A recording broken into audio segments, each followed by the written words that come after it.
welcome to Daily Faith today. My name is Philip Cameron, and I am delighted you are with us. If you can see in the background, it's getting that time of year again this weekend. My wife, Chrissy, had a mad idea, and our Christmas tree is up in the studio behind me, and it reminds me of the passing of time. It was only yesterday that we took the thing down, and now it's back up again because Christmas is here. We are living. Am I the only person that thinks that time is accelerating? That it only takes 6 months to live a year these days?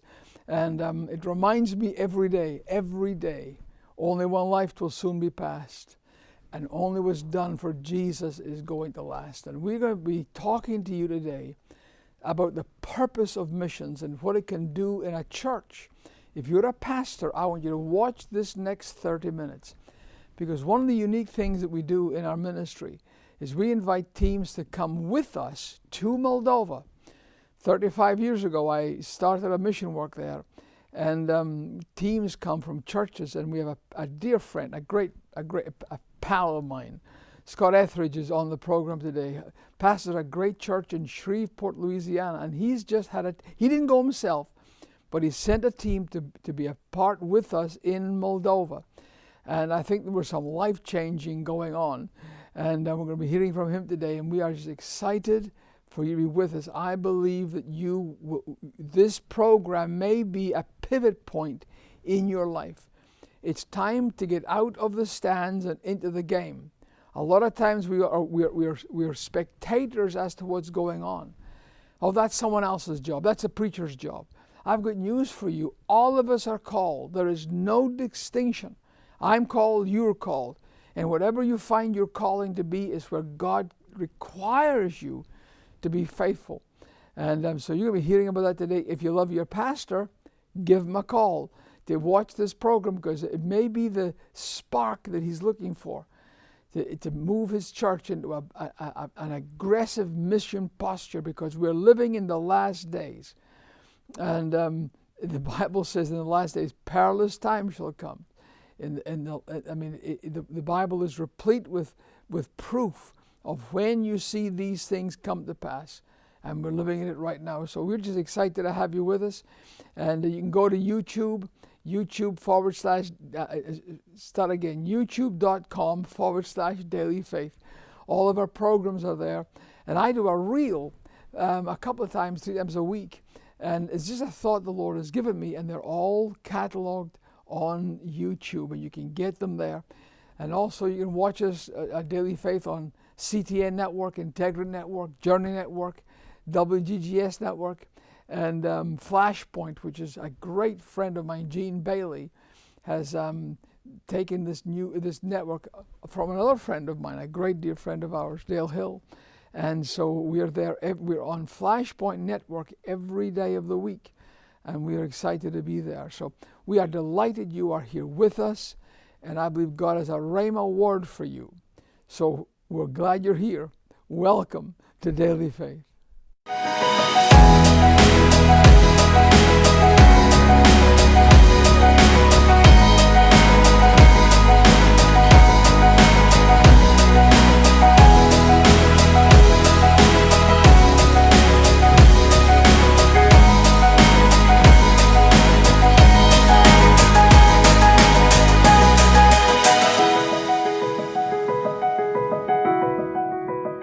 Hey, welcome to Daily Faith today. My name is Philip Cameron, and I am so pleased that you've joined us on the program. We've got a great guest and a great man of God today as our guest. He's been our friend for many, many years. Scott Ethridge pastors a tremendous church in Shreveport, Louisiana called The Healing Place. I love it. And he's been a great friend. Their church has been a great investor in our mission outreach in Romania, in Moldova, and in Ukraine. We've had a home in Ukraine for 10 years, and we had to remove our girls for fear of being bombed and missile attacked by the Russians. And they spent a year in Moldova. And so our work there is growing incredibly. God is doing great things. And the Healing Place sent a mission team to Moldova to spend some time with us there, and they got to know our kids, went out on outreach with them. And also got to visit our brand new ministry project that we're doing right now, 2 new homes for 50 kids between the age of 4 and 16. And so we are so excited to have Scott with us. As I mentioned, we have a mission work in Moldova 35 years ago. And with a slip of the tongue, I mentioned Romania because 35 years ago, my dad was watching the TV in Scotland, the BBC, the famous BBC that you're hearing about today. And this is when they told the truth. And they had reporters covering the World Cup preliminaries in Moldova. England was there, the English soccer team. And this reporters had some time off, and they were taken to this place in a town called Hinchest in Moldova. And they reported in the newspaper the dying rooms of Moldova. And that was how we heard about it. And my dad called me and says, we're going to go there. And I went, no idea that we were about to fall into the most amazing situation of rescuing kids, young girls that would be sold into trafficking. And before they went, take them and catch them from the trafficker and put them back in school and share the gospel with them. And the results have been amazing. Orphans come and become sons and daughters. And when they become sons and daughters, God turns them into missionaries. And these amazing kids have youth camps all through the summertime.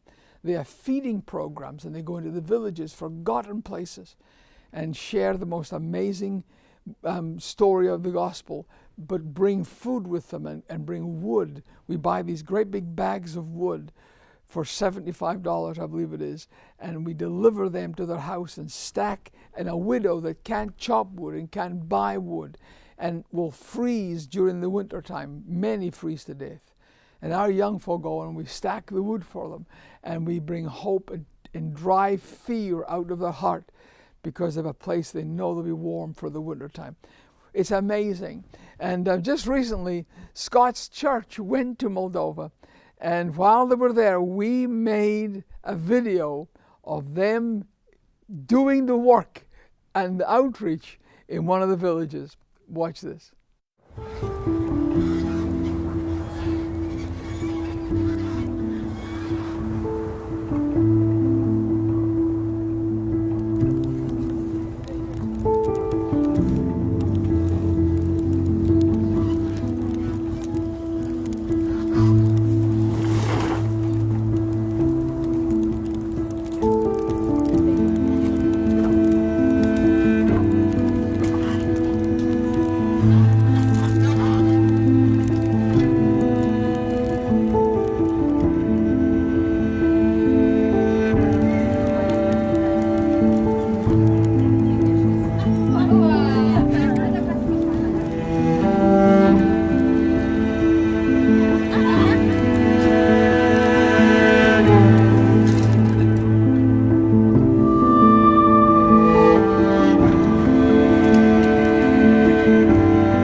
You are never closer to the heart of God than when you're helping those that cannot help themselves. When you reach out to someone in need that can't give you anything back, and you have no expectations of it, but you go anyway. When the man fell amongst thieves on that road, and the priest and the Levi had walked past, they were both going to church. They had reasons why they can't stop, because if they touch the blood, they're unclean and they can't go to the... I mean, they could justify not helping. Boy, they had good reason to. And then a Samaritan came by, and he got off his animal and went down, and he poured in oil and wine.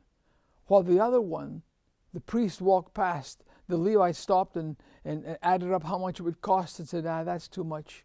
And the man dying on the road saying, please don't leave me here to die. Please don't leave me here to die. And he was in the temple worshiping God when he got there, however long it took him to walk. It's those that stop and help are the ones that God notices. This is a story that Jesus spoke about. I'm telling you a synopsis of a story that struck God's heart. I'm telling you a story Jesus told. If you want to get his attention, stop by those that have fallen amongst thieves. And the kids that you are looking at, and the old folk that we are helping, and these young little boys and girls born in poverty. Highest alcohol rate in the world is Moldova. Poorest country in Europe, Moldova. It's like Africa in Moldova with minus 30 degrees. It is a hard place. And God sent us there to show the love of God. Not to preach overtly. And we do preach. We have church services, don't misunderstand me. But when a family is hungry and they've got no shoes to go outside their house and it's raining or it's snowing outside, when you show up with shoes and food and wood for their fire, everything changes. Their heart opens up for these strangers and these orphan kids that are giving them the supplies. And I just know what our kids do and what teams do when they come to Moldova is the closest thing you can do to God. God created, and when you give away, you are creating hope in someone's heart. And those big bags of wood that we buy, they cost $75 to deliver. That's how much they cost us. And you can give a gift of $75 and provide hope for a whole family for a month. You can take the terror of freezing to death out of a mom's heart for $75. We have over 100 families that on our books right now. If we had the money, we could have 1,000 families that are in desperate need. And if you would like to help us by giving a gift of $75, that's where it's going to go. You look at those bags of wood. Whenever we get the $75, they'll be on the next van with the next team that goes out. You can help us. These kids that we take in, everything that you see, all that you'll witness in this program has been done by somebody giving $1 a day. The Lord challenged me. If everyone can give $1 a day, it doesn't change your income. It doesn't hurt you. You can't buy a gallon, a tank of gas for $1 a day. But by doing so, many members joined together, allows us to change people's lives in the most extraordinary way. And if you'd like to help us by giving some wood or by giving $1 a day, you can help make this miracle happen. Our address is really simple. Excuse me, P.O. Box 25, Clinton, Tennessee. If you use the Orphan's Hands or Daily Faith, it matters not. As long as you earmark where your giving is going, that's where it's going to go. The Orphan's Hands, P.O. Box 25, Clinton, Tennessee, 37716.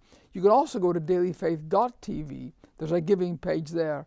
That's the quickest way. You can use your charge card, bank card, and it is wired to us. And we can literally employ it in the next couple of days on the other side of the world.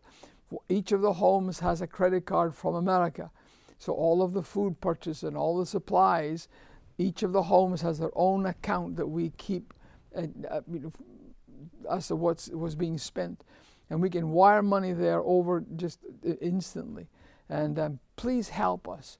And we're also building 2 new homes for little kids. Up to now, we've been caring for kids 16 and older. We had a terrible thing happen a few months ago. We took a girl in to Vatra Village who was 14. We took the risk of getting in trouble with the authorities because of the horrendous family situation she was in.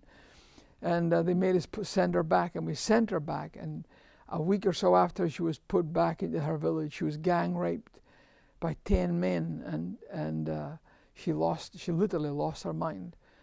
And what you're looking at now is homes that we've purchased. Now these fancy beds are being taken out and stuff, and we're putting in bunk beds. We're in the process of buying them right now. But what we're going to do is in these homes, we'll house 25 kids, little kids between the age of 4 and 16, so that Maria, that was the girl's name, will never happen again. That house is unfinished. We're believing God for that funds. And if you'd like to help us finish these homes and get little kids in there, it'll be a great blessing. And each of these homes require 300 people giving $1 a day. You can open these homes and give hope and help to kids for $1 a day. Let the Lord speak to your heart, and I believe we can see great things happen. My friend Scott Ethridge is with me today, and God put us together many years ago, and we have a kin spirit. It's amazing, and how God has put our hearts together. And He sent the team. He didn't go by himself, and there's a reason for that. He didn't go, but He sent the team to Moldova that just came back in the last couple of weeks. And Scott, I'm delighted to have you with us today. God bless you, my friend. How are you doing? Doing good. So good to be on Daily Faith. When I get to see your face, it's always a good day, no matter what's happening around me. You are kind. You have just had the experience, the Moldova experience and the Orphan's Hand experience. Give us an idea what, if a pastor's watching today, looking at you and I, and he's thinking, boy, this might be an interesting thing for me to send a team of people over there. Has it impacted your church? Oh, there's no doubt. Even before we sent our first team, we were impacted. And I think that sometimes we maybe try to look at the big picture first rather than seeing what's right in front of us. Sure. And the thing that got us in was my relationship with you. And once that relationship began to develop, and I began to hear your story, and I began to hear what God spoke to you so many years ago, 30 plus years ago, and then the result of that, and seeing your heart and seeing you walk that out, then we were all in with that. And so we did send a team. I did not go. And one of the reasons why you and I have discussed this is that I feel like in this season of my life, I just turned 57. This season of my life is more about equipping and sending than it is me personally going. Not that I don't go, but for this specific one, I felt like we needed to equip and send. Yeah. We sent a team from age 72 down to 12. So it was very diverse from every different walk of life. And they raised money. And I would say this to a pastor even. We were raising money for Moldova, the trip, while we were shooting vision, a 5-year vision, wow, and raising money for phase 2 of that vision. That normally is not what church experts tell you, but we understand that pure and undefiled religion has to do with widows and orphans, yeah, and Orphans' Hands is one of the greatest in the world at doing that on a personal level with a big vision, but never losing sight of the one. I love the fact that there's always the one, and that goes back to you crossing the threshold of that door, yeah, when you told your dad, I don't want to go in there because I'm innocent. I'm innocent out here. If I go in there, I'm guilty. And you cross that threshold. And even though you didn't want to be in that room, it was one bummer lamb that you saw through a plexiglass, and you saw that face. And that one then has become now multitudes and multitudes and multitudes. And now the one that heard, if you were born, you're not a mistake. God has a purpose. Yeah. And so that one heard it, and then they told someone else, and then those orphans became sons and daughters, and they're leading. And our team went, and your team was so amazing. And Gary and Melody were unbelievable. That was a whole other thing, just the two of them. Melody's my daughter, by the way. Melody and her husband. Yes, how God orchestrated that with the specific people that went on with our team. And like you said, we've been doing this a long time. We did the container thing right in the middle of the war and the raging war. And listen, Pastor, we don't have a huge church, a populous church on a Sunday morning. The building's not packed. People are not standing in line. We don't have 4 services. And yet over the last 5 to 6 years, I think we've given almost 6 figures, if not more, yes, just in the last 5 years. One of the most successful giving churches to our ministry is your church. And it shows what can happen if a church catches a vision and purpose. And many churches, Scott, don't have purpose. And when there's no vision, people perish. Yep. If you don't get your church involved outside of the building as well as inside the building, what you do is you give away the resources of your church to someone on TV or something else, because that money will be spent on something. But if you can challenge them for vision and purpose, and you get them to cast their net upon the waters, what it does is it returns to them wave after wave after wave, and the church is multiplied and blessed because of it. Yeah, and one of the first things we did when they came back is they all had their personal stories and they had all that, but we got together and I said, hey guys, and this might sound a little strong, but you have to take it in context. I was like, okay, so what does that mean right now? Because your nostalgia and your memories do not help the Orphan's Hands tomorrow. They're going to get up and do the same thing they did when you guys were there. There's another team coming. You weren't the only team. Memories, that's great. But Orphan's Hands is not just about what you're pouring into them, but what's being poured back into you. So what are you going to do with that? And what we have seen already, we're only like, I guess like a month, a little over a month since they got back. And already it's like, well, the Lord spoke to me this, and I hadn't heard that in 20 years. The Lord gave me this laugh, this exuberant laugh that I haven't had in 20 years. I had at Vatra Village, and now coming back, God's put something in my heart to do right here at the healing place. That's one thing I love about Orphan's Hands. It's not just about what you're going and doing for them. It's not just what you're giving to them, but it is given back to you, pressed down and shaken together and running over. A lot of folk come to us and are surprised. They go with the thought of a normal mission outreach, and we're going to go there, and we're the big shots from America, and we're going to do this, and we're going to and when they get to Moldova, these little girls are full of Jesus and will pray longer than you, and will worship longer than you, and will sing longer than you. And the times that people contact us and say, we thought we were going to be the ministry team when we went there, but instead of that, they ministered to us, and we came back having received more than we feel we even gave out. In fact, roll that B-roll. This is one of the worship nights that they had when they were we have a village called Vatra Village, and this is our kids together with the team from Moldova, from the healing place in Moldova, and that's them. That's my daughter Melody with her husband in the background, and it's wonderful to watch the integration of missionaries and kids, but all of them have common stands and common ground to stand on. It is just amazing. And what you don't know is the people from the healing place, their stories sitting in that room, and I thought it was interesting. The timing of that was because our team went and there was just a new intake. Yes, of kids. Yeah. They were just a brand new intake. They were brand new. So even some of the worship, even some of the devotionals, even some of just sharing Jesus was brand new to several of them and many of them. And even Melody, she said, man, we had a move of God that one night. It was like our oldest and one of our youngest gave a devotional. And I think it was that night that God really just moved in a way. And we had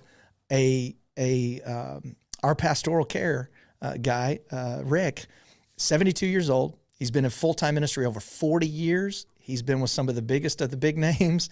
He's been the finance guy who just does the numbers in the room. But when he came to us and God put that together, I said, hey, you're not the finance guy. You're not the numbers guy. You're called of God. And so you're not just going to be the finance guy. And what he figured out was he had a gift of pastoral care he didn't even know he had. But he had never... Listen, Philip, he had never, in over 40 years of full-time ministry with the biggest of big names, he had never been on a mission trip. 40 plus years of full-time ministry, had never been on a mission trip. And he went on this one and he came back and he said, well, I thought this was going to happen and I thought this, but what I realized is I'm carrying more than I ever thought I would have ever received back.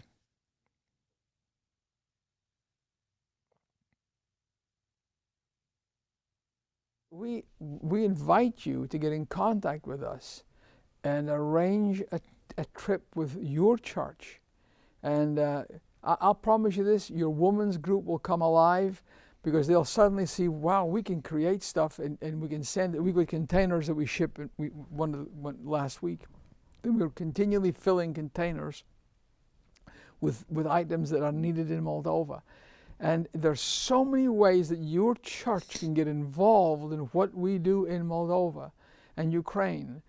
Your team didn't go to Ukraine, but there's a tremendous opportunity for a bunch of Americans to go across the border from Moldova into Ukraine and then drive to Odessa, where we have a home there also, a beautiful home. And so you have these girls in Odessa, Ukraine, don't speak any Romanian.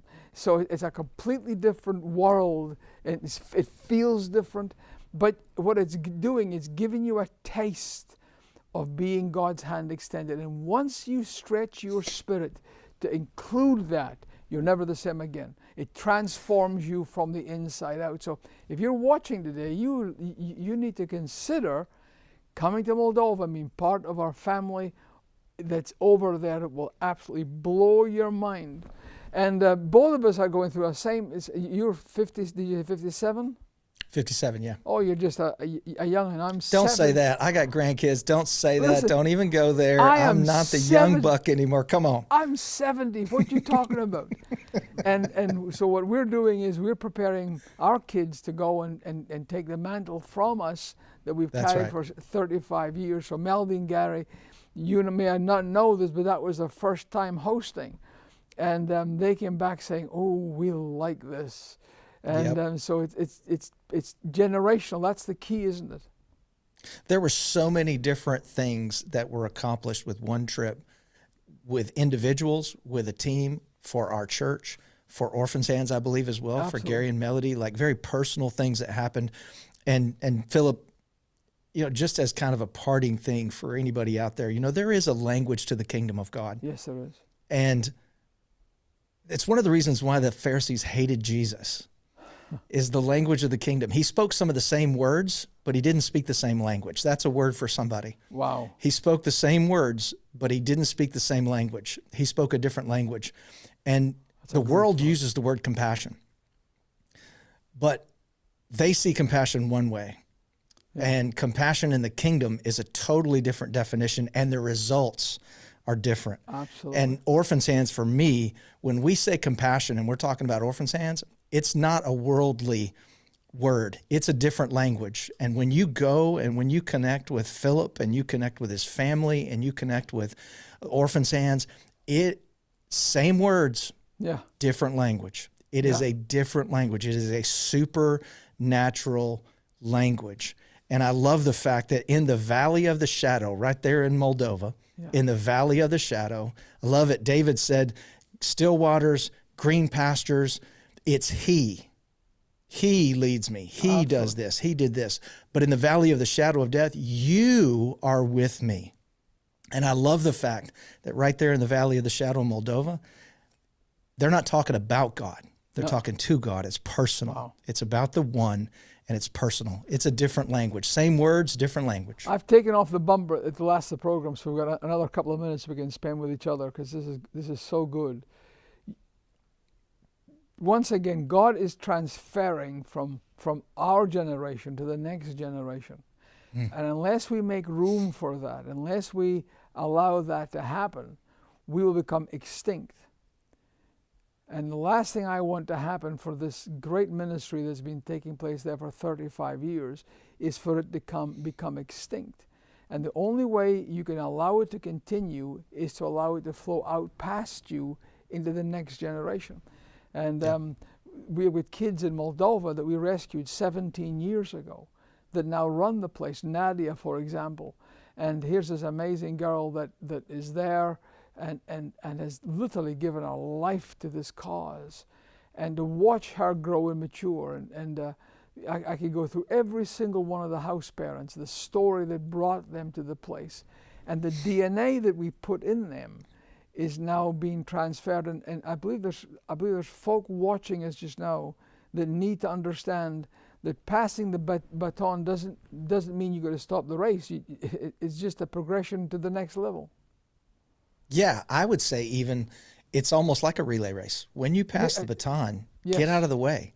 It doesn't mean you stop running. No. You're just running in a different lane. Like when I pass off the baton to lead pastor, it's not like I'm done. I'm not finished. I'm just running in a different lane.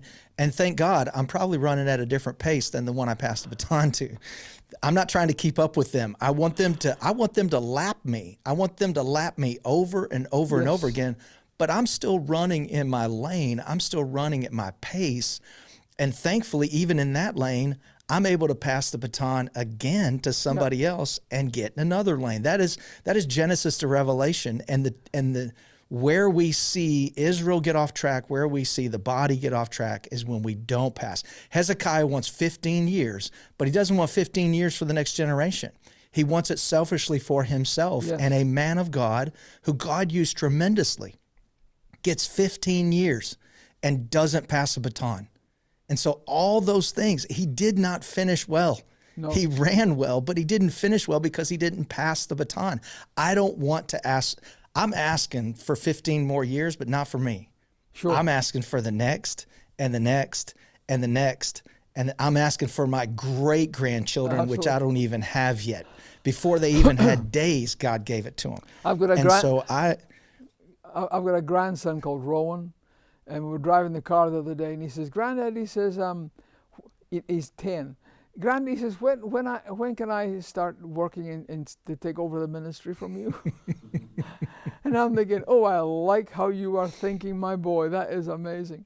And it doesn't make us less than. No, it doesn't mean God's done with us. All. It just simply means we're in a different place. It just gives us space to do something else. And we're going to receive blessings from the Lord we could have never received if we'd have stayed in that lane and not passed that baton. Because now we're not just seeing our kids being blessed, but we're seeing our grandkids. And that has to do with the faith too, our kids in the faith and our grandkids in the faith. We are out of time.